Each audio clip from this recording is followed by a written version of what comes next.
Medbix Webcast is a new kind of healthcare media channel to break the silo mentality and foster interdisciplinary thinking. Our mission is to fill that gap and to create a curiosity through different lenses, tapping the passion that guided the historical figures in medicine and bringing present-day groundbreaking research to the front lines. We interview physicians and leaders in the industry about present-day healthcare challenges on our live programming.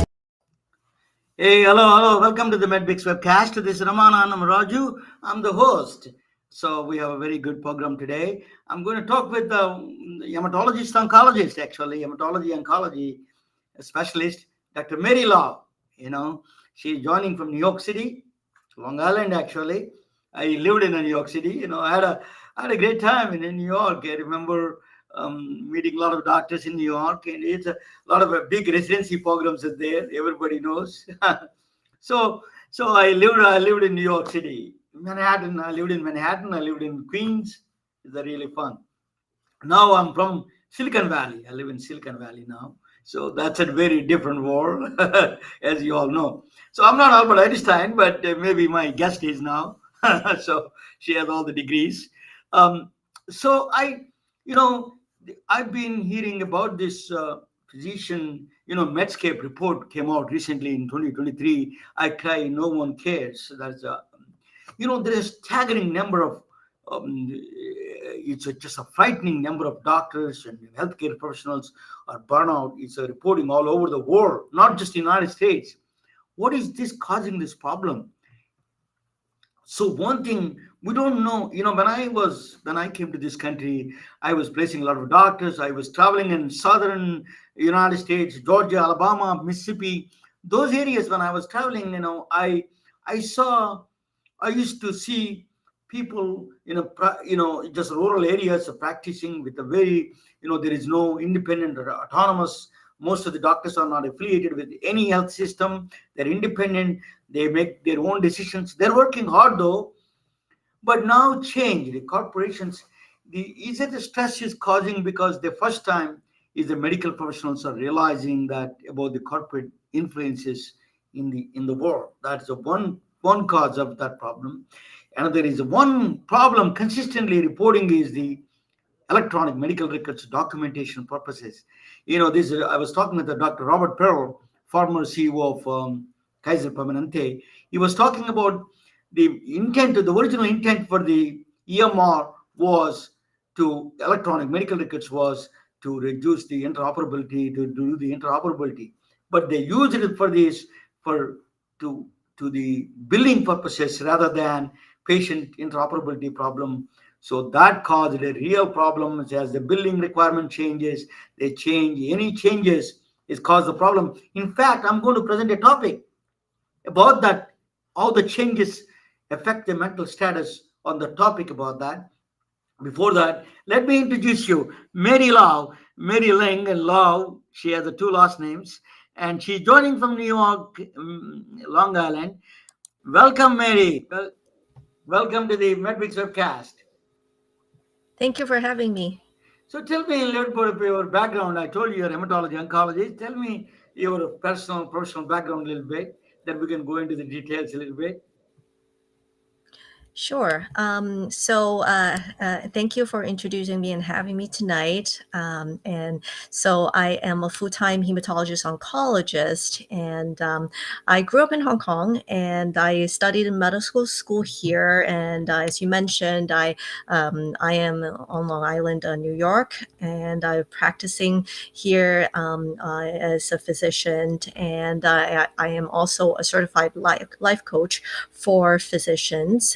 And basically, the main focus is on helping physicians who are stressed, burned out, overwhelmed to go home on time with, especially with help with charting efficiency, time management, and just life coaching in general. So, you gave me some. Let us talk about the life coaching in a second. But I want to ask you. So, cancer. You are a cancer specialist. People, you get diagnosed with cancer. How do you convey that very tragic message to families and members, and what is their psychological conditions? How do you read their minds and really convey that message and give a hope? Yeah, so I would just say that a lot of the times when patients come to me, they already have the diagnosis. That being said, is sometimes, when say if it's the primary doctor or the surgeon or whoever it is that gave them the initial diagnosis, it might have been just a very brief, announcement that, oh, you have colon cancer, or and sometimes they may not exactly know what they mean, what that means, and so my job is to make sure they know exactly what they're dealing with, and and it sometimes is like early stage, that it's a very small chance of really having death, immediate death from the cancer diagnosis, if it's say is stage 0, stage 1 breast cancer, for example. And then there are times that it's like all the way to the other spectrum is a stage 4 cancer. So I think when there are times that I actually have to break the news to the patient, or it's when it's time that a patient that I've been treating, and unfortunately they progress on their treatment, I always make sure that I have enough time, allotted for that appointment, to talk to them and to the family.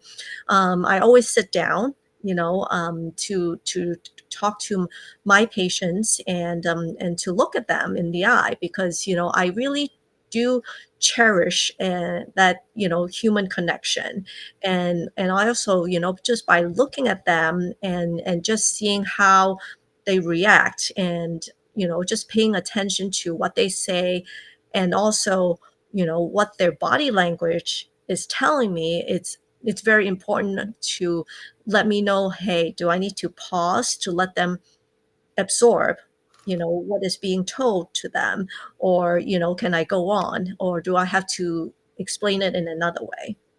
Mary, most of the medical schools don't teach what they know how to make you better, treating the sickness, but they don't know how to deal with the death. If there is a terminal cancer patient comes to it, how do you deal with the death part of it? And how do you convey, and how do you where is your the doc are the doctors are psychologically trained to talk with the patients about the death and how the life itself?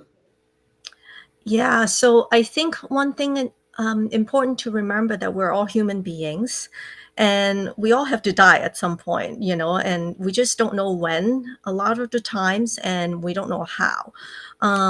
I think sometimes with cancer patients, especially with a terminal, diagnosis, you kind of have a time frame. And my approach, of course, every situation is somewhat different and unique.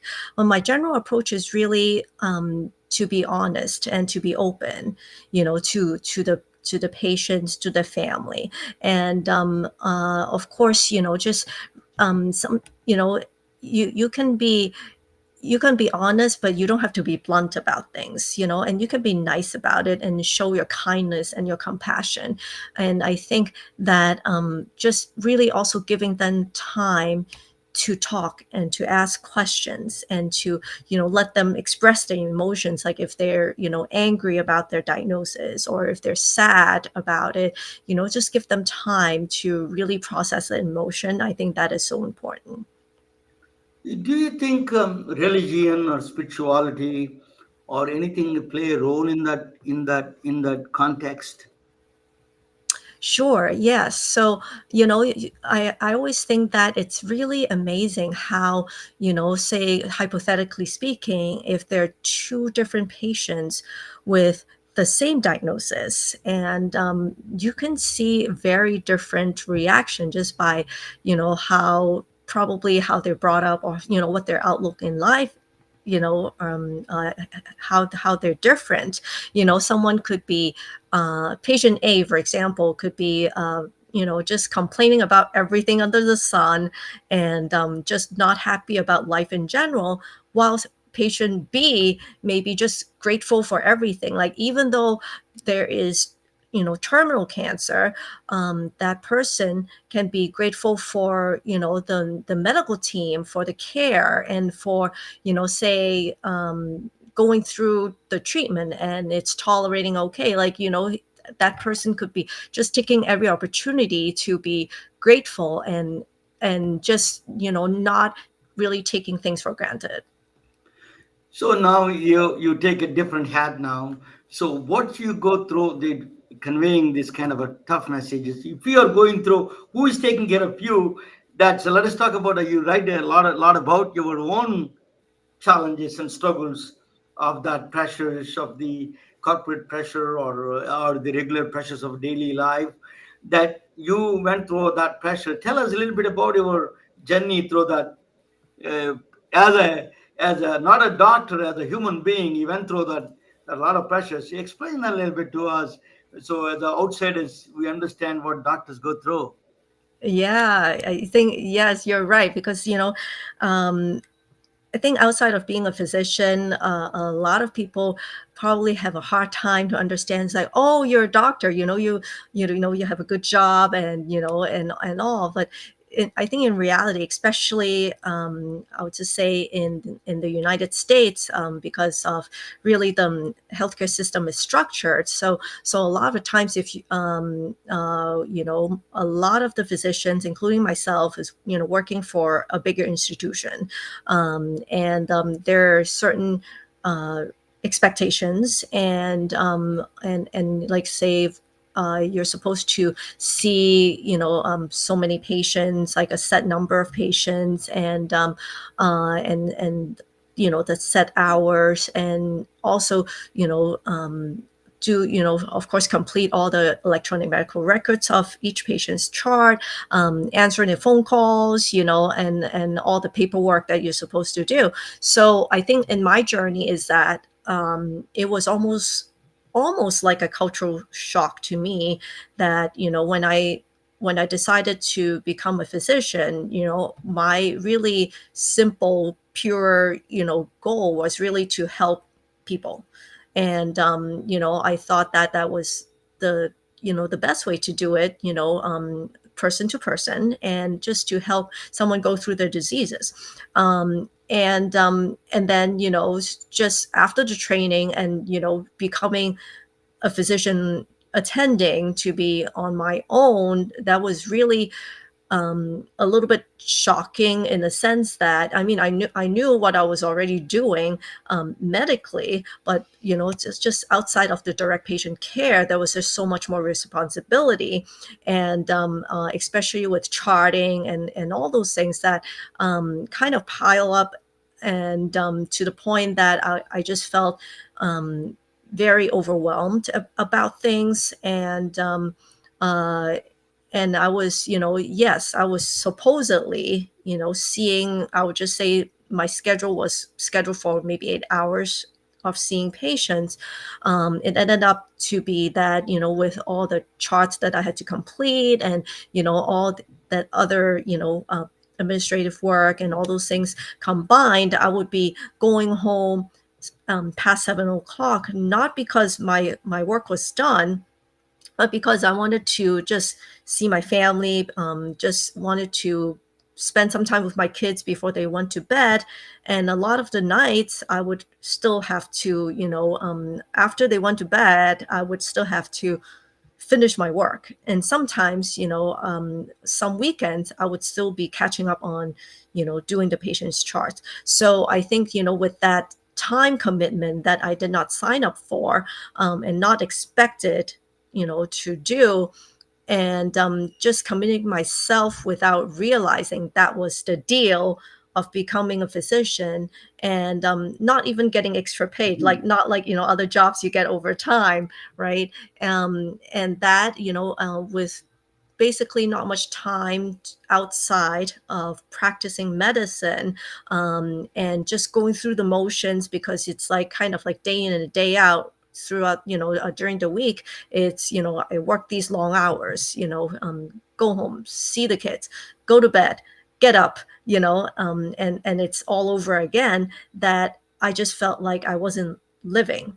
I was just going through the motions, and I did not really get to enjoy having the human connection with the patients, because I was just so drained and tired mentally. So I think that was, part of a very, very big problem. Probably, a lot of physicians have a similar, experience too. Yeah. So let us see that how did you solve that problem? What are the things you did for that to solve that problem? Let us talk about that a little bit. Practical solutions that you came up with. Yeah, so I think, what happened to, I guess, my big transformation is really from life coaching. So just want to briefly share that during the pandemic, of course, no one wanted the pandemic, but that was actually the time that I was only seeing a third of, the usual number of patients that I was seeing. And because of that, I was able to really explore other things and found out, more about life coaching. And before that, I didn't even know what life coaching was.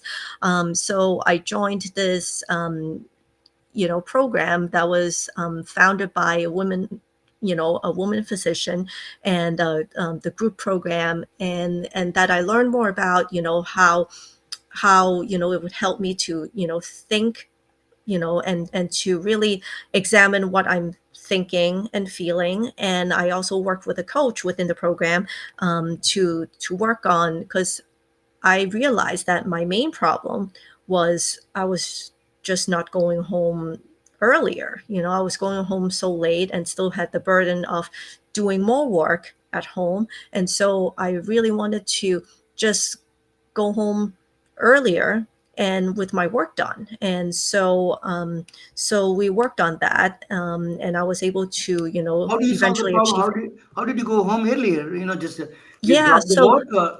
so I think so basically is, right now I would just say that, just thinking back where I was, going home past 7 o'clock and still have work to do, and just even think about going home by 5 o'clock.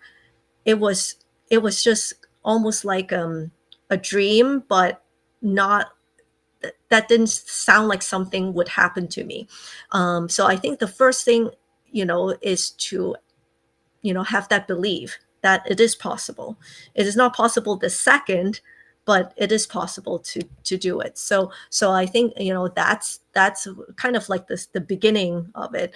And the next thing is really, to remember, or to remind yourself why you want to do it. So why do you want to go home on time? So for me, it's to because I want to spend more time with my family. So that's my main goal. I think, that being kind of like your theme, what you want to work toward, just to remind yourself throughout the day, that is so important. And the next thing is really to be able to focus, and a lot of times we think that, oh, we're really capable. We're almost like Superman, Superwoman, that we can do a lot of things at the same time. But in reality, is we're actually not capable of multitasking. It's because, when we have, three things to do, and we try to do them all, at the same time, we're actually just switching from one task to another very quickly in our mind. So you actually end up spending more time to do the three things as you imagine to be together, rather than doing them separately, one thing at a time. And the other thing, it's also, important, is to minimize the distractions, distraction from. If you don't mind asking a question, so do Sure. you suggest multitasking? My son is not a great. He doesn't like multitasking at all. Focus on one thing. So you're against multitasking in sense. It's just a nice word, but it is really it cannot. It's humanly not possible to do good job about that, right? If I'm understanding you right. Correct. Yeah. So multitasking is really kind of rapid task switching in your brain. And every time you switch from one thing to another, it takes your brain a little bit of time to actually settle down, to kind of be able to focus the same degree. So if you switch 50 times, you're actually adding that many more seconds to doing those things. So that's why, you want to just do one thing at a time as long as possible before you switch it to do the second thing. That is how you save the time, 2.5 hours or 1 hour. You said that. How do you save the time? You write something that you have a technique that you can save time, 1.5 hour documentation, whatever it is for a day. That is staggering. Tell me what is all the doctors probably love to listen to that. I think it's really even just as simple as just focus, and just, of course, time is such an important thing that, when it's gone, it's gone. It's not like you can, go back to the future, that type of thing, and turn back the clock. So for example, is that, in terms of part of the focusing is, when I go into the patient room, of course, I pay attention to them. And that's the thing. It's also, if you're able to see the patient and do the chart, right away, it's fresh in your mind. Or if you can even just start typing the notes while you're in the room, so you don't have to really remember it afterwards. So that's, part of the thing. And when you're able to focus on just one patient at a time, then your mind is not wandering about, oh, I forgot to do something about that other patient I just saw, 3 patients ago.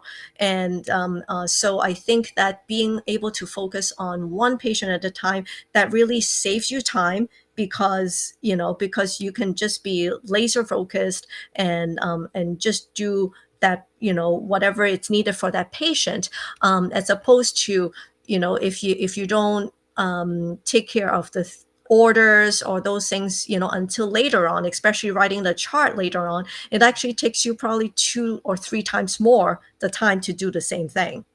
If I understand you correctly, what you're saying is focus on that patient, ignore everything else. That saves eventually. That is really everything will settle themselves outside of the system, because as long as you are the main core function, you take care of the core function, right? Yes, and also you focus on kind of like, what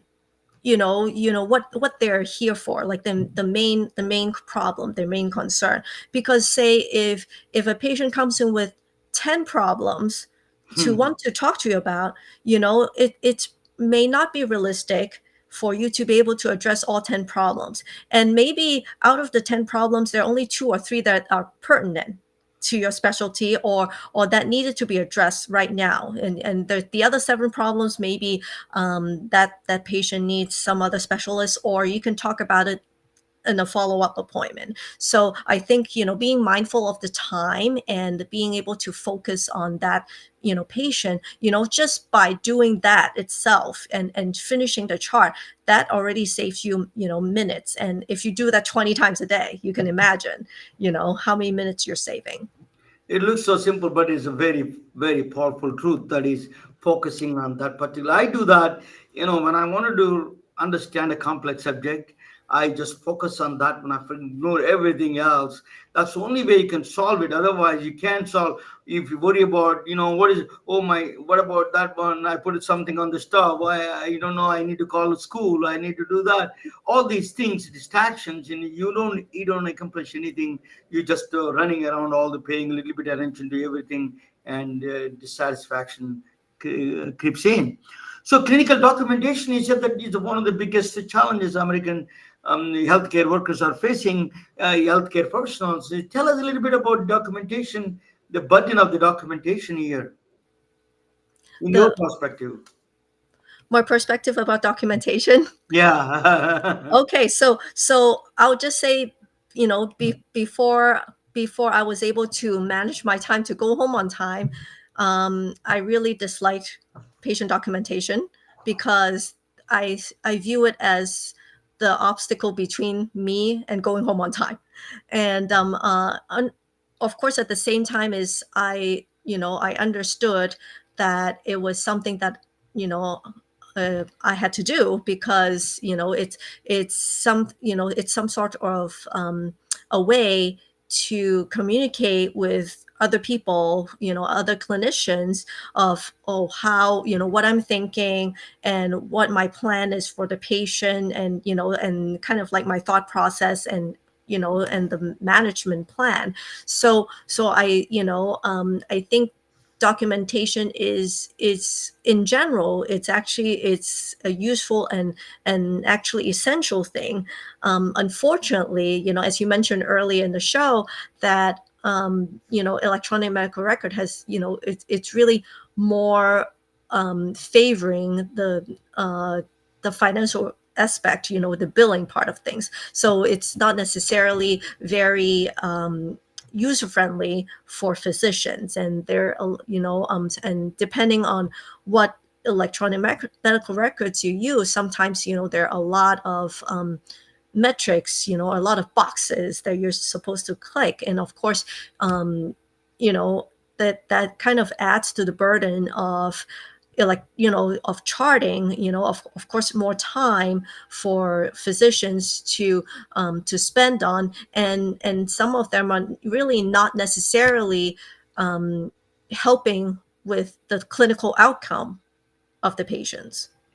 If a healthcare professional comes to you and say, I'm under a lot of stress, tell us what kind of a approach you do and what kind of techniques you use it to reduce their pressures, or what is a life coach means for them.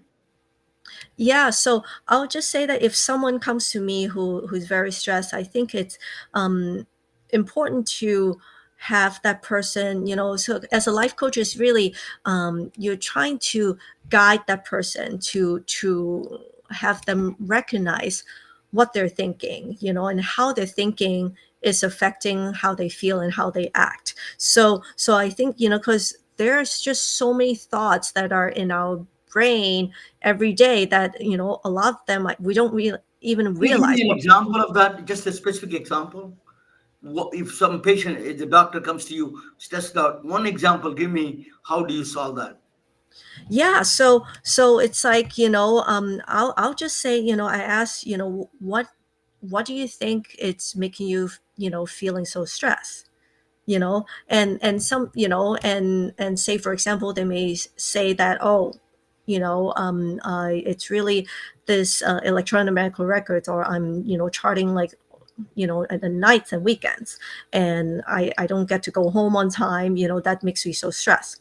So I would just, ask, so what about it that is making you stress, so it's really it's not the charting itself, it's because the consequence of the charting long hours, that, because that physician, for example, it's like wanted to really spend more time outside of medicine, to spend time with the family, but but in reality, it's different from you know what the physician wants. So that is causing the stress, because stress is really the tension that is, caused by any, I guess, physical or mental changes, that is kind of like, you feel uncomfortable about it. And when we say stressed out, is, it's usually a negative feeling, that is oftentimes associated with,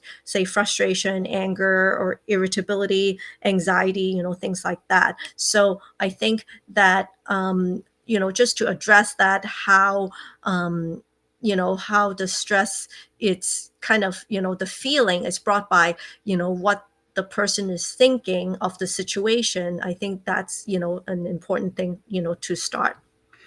But let me talk about it a little skeptic way.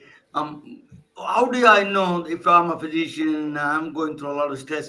How do I know that you're cured yourself and then you're trying to cure me? That question comes in general. How do you answer that question? I'm not trying to cure you. I'm just trying to point out, The health and like, the just to coaching. Yeah, guide you how you think, like, how you can think things differently. yeah, that's right. And I Definitely think, help a coach and a friend and a mentor yeah, and all those things together in the plate. That is, doesn't matter whether you person going through or not. You can help, always help that process. Yeah. Yeah, exactly. Oh yeah. So as you said that the a lot of times the cause of the problem is information. I'm going to talk about that information, how that causes stress. I'm going to present a topic. After that, I come back and ask you how they can reach you and what are the ways the doctors can reach you and healthcare professionals. It is a huge problem around the world. It is not just a problem in the United States. Mental health care professionals are going through tremendous pressure. We need to take care of them. We need lots of coaches like you and people like Diana Landonio is another friend of mine. She does all these things. We need a lot of them. So let me present the topic and see that anything relevant in this one you can useful for you is from the physics point of view, and then you can jump in any time in the middle. My presentation is about entropy. Entropy, I'm going to bring you on the side. Both of us going to be on the side together. Okay. Okay. Now I'm good. That's a Mary Lau, Mary Ling Lau. She's a she's a hematology oncologist, and then she's a cancer specialist, and then she's a life coach, certified life coach. So we need what she was saying that is interesting, guys. That is a focus I really buy that aspect of the focus. That is a very powerful instrument in my view. Yeah, because entropy is a very strange kind of a concept. It is everywhere. It is a concept of physics, but it's everywhere. It's in your career, in your life, in your gods, in your it's a demon. It is a software. It is everywhere. It's a pervasive process that you see in the entropy part of it. I'm going to play a video. It's going to explain to you what the entropy is. You need to learn this is important as a physician, a coach, or psychologist, or why entropy is so powerful instrument to the life. This is the I'm going to play that video.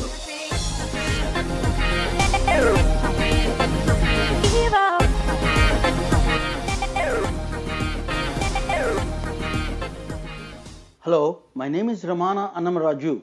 I'm going to introduce you to one of the most enigmatic and elusive concepts in the entire field of science from my book, Science is Not a Subject, Science Must Be a Lifestyle.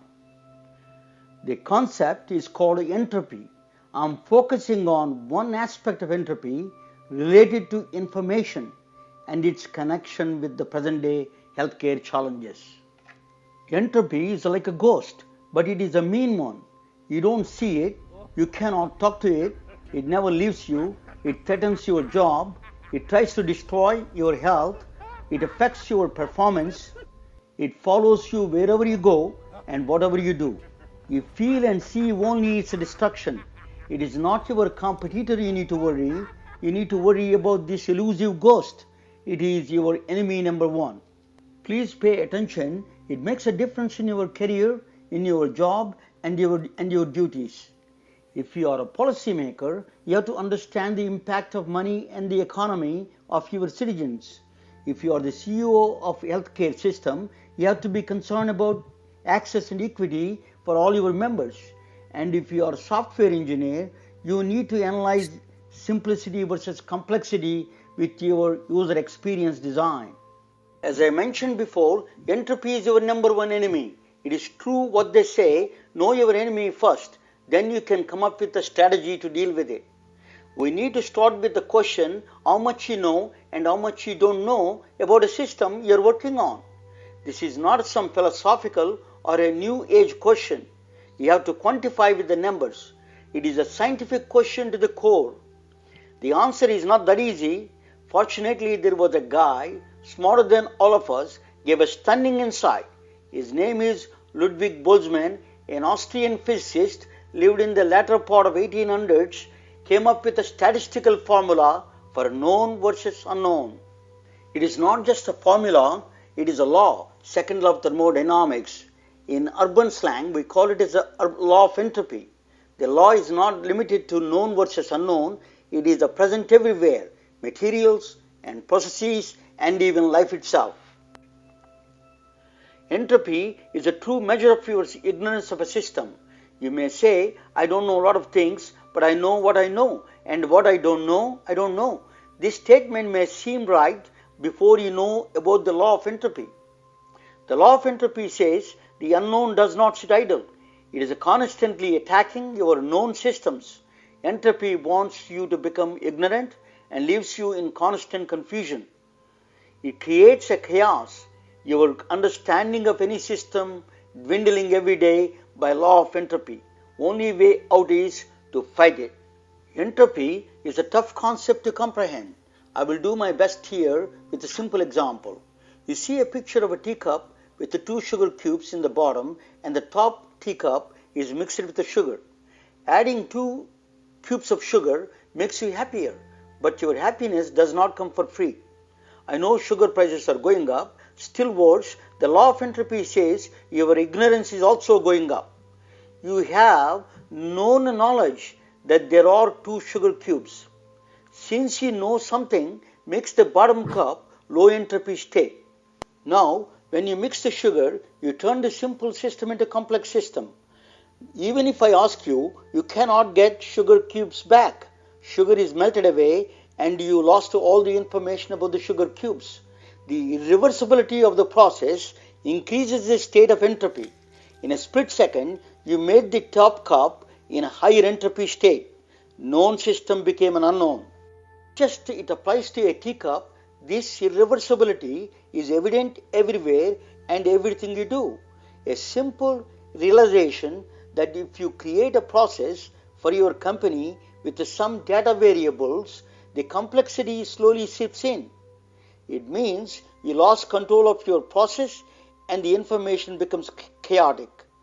But if you keep tabs on what it takes to reverse the process to the initial state, it saves you time, money, and energy. You are keeping the ghost of entropy at bay. Life itself is a low entropy system.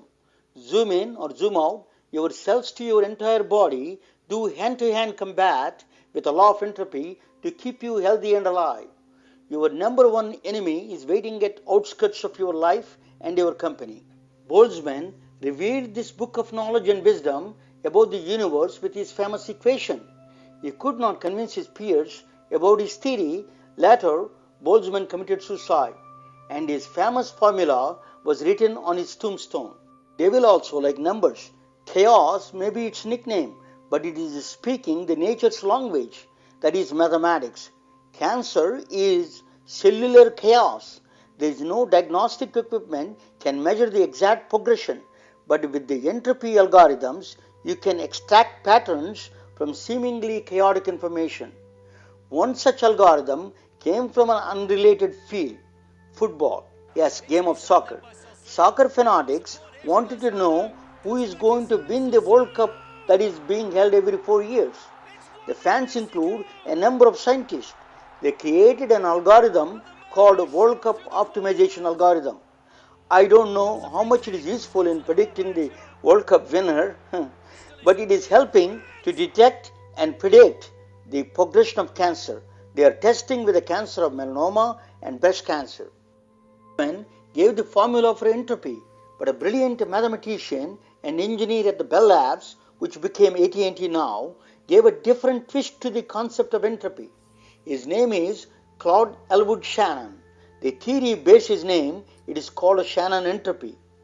According to Shannon, the information is central to all processes. Which I think he's very widely known for, is this notion of a fundamental limit. No matter what you do, as long as you're working with a certain amount of bandwidth, and as long as you're dealing with signals that are only so strong in the face of noise that you confront, no matter what you do, you cannot transmit more than a certain rate. Here is one remarkable example how you can employ Shannon entropy to healthcare equity and access. The world of medicine made a huge progress in diagnostics and treatments, but healthcare delivery systems are not. A significant number of people on the planet don't see those benefits. Health inequities you can witness in rural and urban America's landscape, and worse, everywhere else. Health delivery system is riddled with complexities. It may be partially political, but it is also filled with logistical complexities. variants like remote geography, disease burden, and economic backgrounds, to name a few. Where there is a complexity, law of entropy shines. Shannon entropy is successfully utilized by countries like Iran, Turkey, and Greece to address the inequities in healthcare delivery by allocating and utilizing existing resources more efficiently. Truly a remarkable tribute to human mind how an obscure 18th century physicist from Austria and 21st century brilliant mathematician from MIT can help humanity by discovering the hidden laws of nature. Thank you for listening. You can read in my book further. Science is not a subject, science must be a lifestyle. So, yeah, that is a law of entropy. A little bit I was telling you. Let me tell you a little bit more about the entropy of the clinical documentation. Entropy and ignorance. Ignorance is up. Entropy is going up. If you know the knowledge, if a system, if you are knowing less you know about it, entropy is higher. So your ignorance is going up, your entropy is going up. There is a deep connection between that.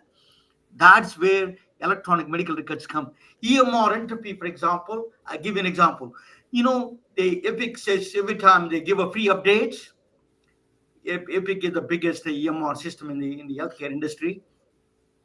Well, the free update is not really free. But the version 1, version 2, version 3, this is something that looks easier, a lot of visits and all those stuff. But in fact, what they're doing is increasing the complexity. When you increase the complexity, entropy going up. That is called software entropy. It is a Wikipedia board. Software entropy increases. When the software entropy increases, the complexity increases, and a lot of that is directly related to the version 1, version 2, version 3. By the time you reach version 3, the complexity is really high. So what it is, that is only way to reduce that. What is the disadvantage of the EMR software entropy is connected with the stress. I tell you why. Increase the complexity. When you increase the complexity, excessive data entry requirements that Mary was talking about, data entry, repetitive tasks, and poorly designed interfaces. Some IT blame is IT guys has to be taken some blame on that one. Impact on care functions, core functions. That's what we are talking about with Mary about the focus on the patient care. When you do that, that is taking away. When you increase these complexities, when you throw the versions one after the other, when you added a lot more functions, the problem is big. Is actually you are affecting technical debt. It is called technical debt in the computer language. Pressure and workarounds. Whenever they say workaround is a red flag. Trust me about this. Doctors say, "Oh, I work around it." That means it's a red flag. That means some inefficiency is there. Is a complex system is seeping in. So there's no workaround. It has to be. So how do you? So the stress is directly related to software entropy. Software entropy is a complexity version after version, version after version. Is a free versions or paid versions. So you have to, all the CEOs must think about it before you dump all these versions. Information chaos is the money and time. It is directly related to that. So is the worst part of the CEOs is you're spending more money. That's why if you see that Windows 11 comes out, you can switch to Windows 10 easier.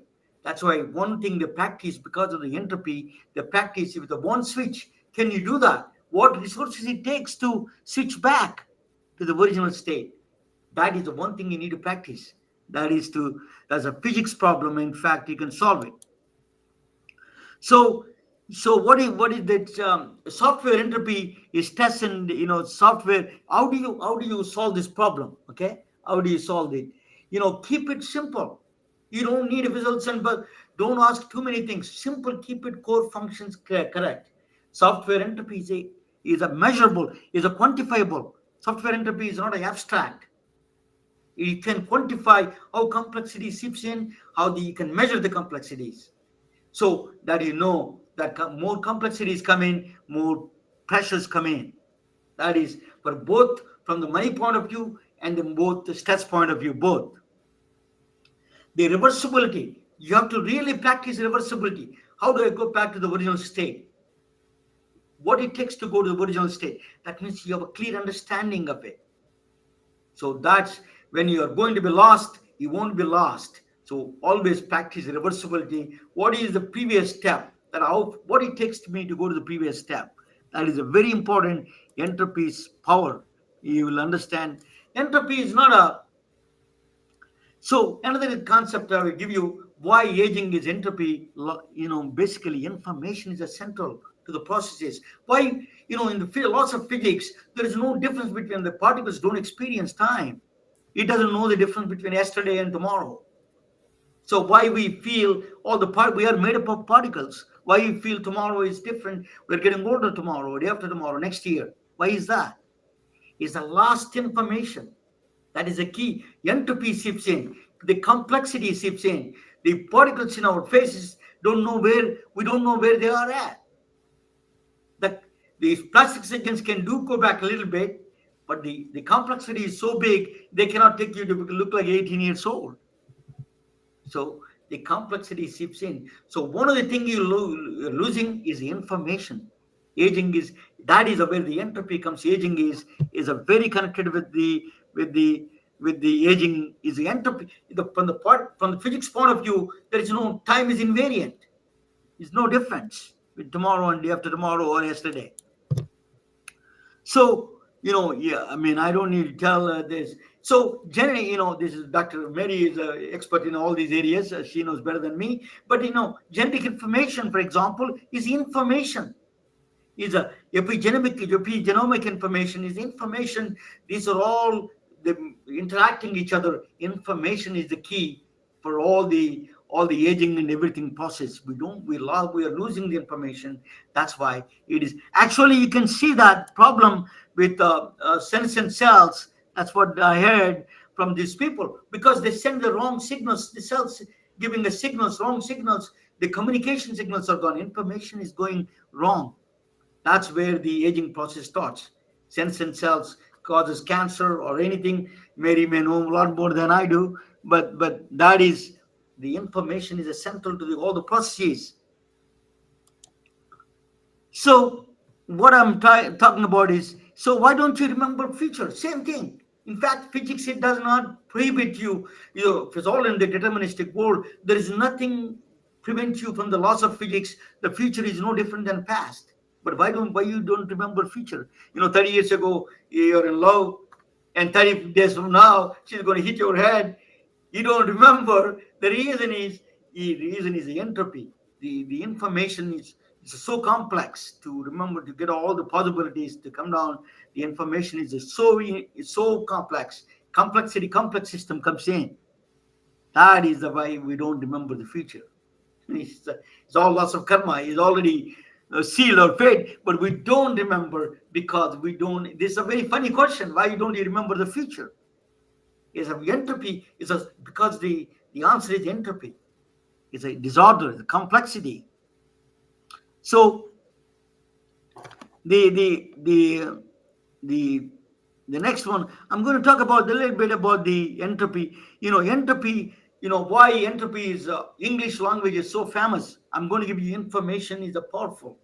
Information is so. If you say the left side long way, if you say that somebody writes a doctor has admitted the patient, I can read it. Even the people who don't know English can, they know a little bit of English, they can read it. They can do that. It's not because you're a genius. A lot of people you see on the social media, because you're a genius, you can read it. It's not true. I tell you why. You can read English, my language is in the middle.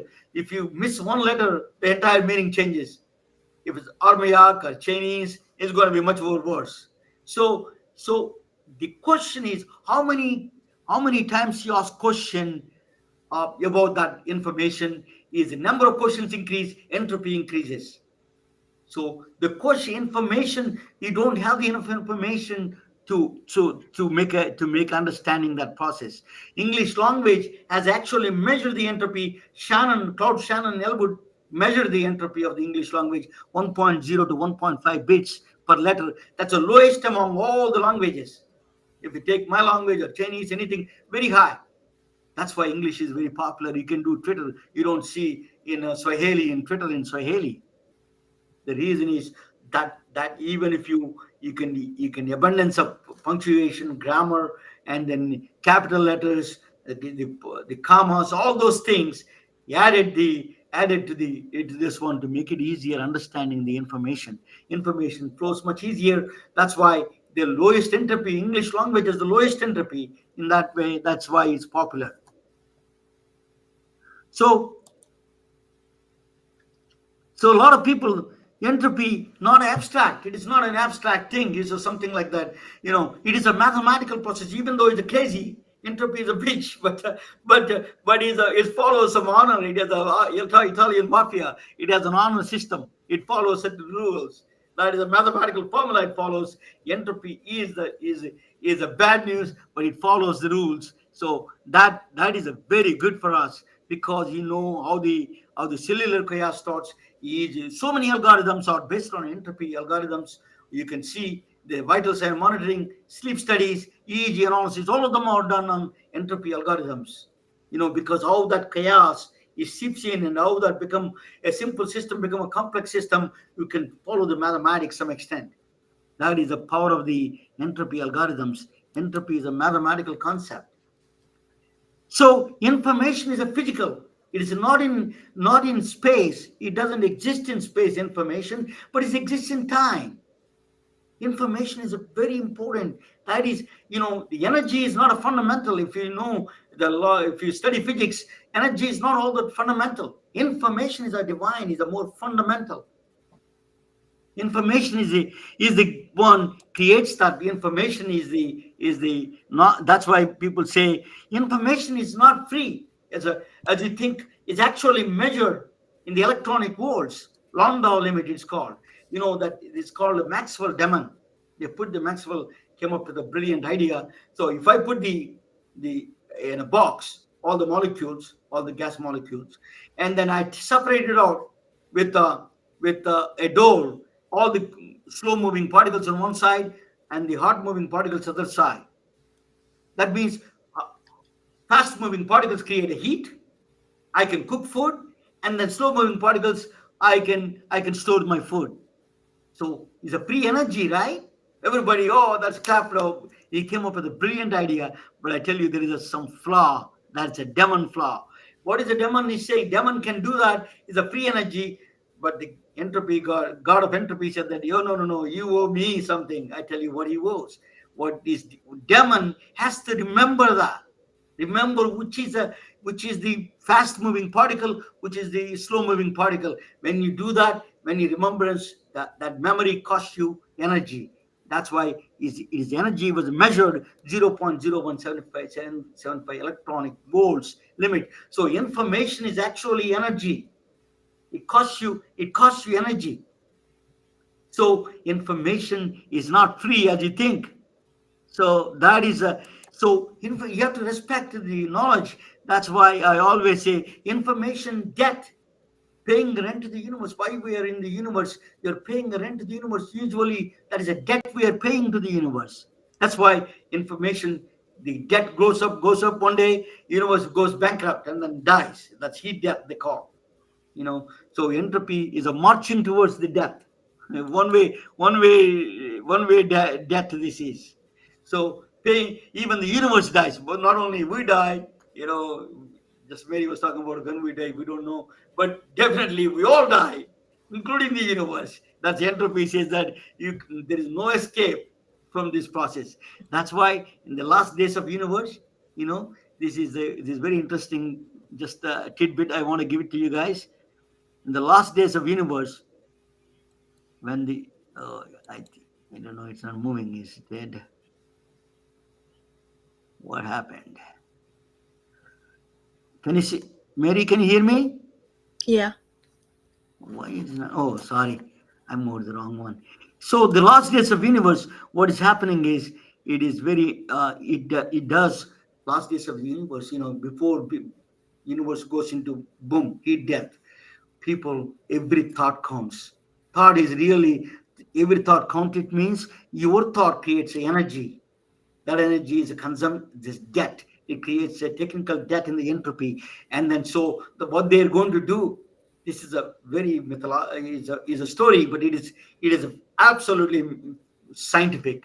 You have to sleep 364 days, so they let the only humans get up on a one day a year, because every thought causing the death is going towards the destruction of the universe at the last days of the universe. That's why they're going to be cryogenics, all those things, because the only way you can survive is at the end of the black hole and all those things. But the God will take over. That's a Hindu god, is Shiva, they call. Takes over. So it is a information. What I'm trying to say is information is, you have to respect the information, is a central to the information is a central. Information is a very important, that information is a divine. Knowledge is divine, and worship knowledge, not money, because when you worship knowledge, ignorance just goes down, entropy keep our life itself is low entropy state. To information is your understanding, your knowledge, increasing the knowledge is always good. That's why you have to respect the knowledge and the education and all those things. Thank you for watching. And let me bring Mary back to and let me see what she says. What do you think, Mary? Yeah, that's great. And I think, in terms of the knowledge, I'm just thinking, as you were talking about it, just the knowledge from our patients, what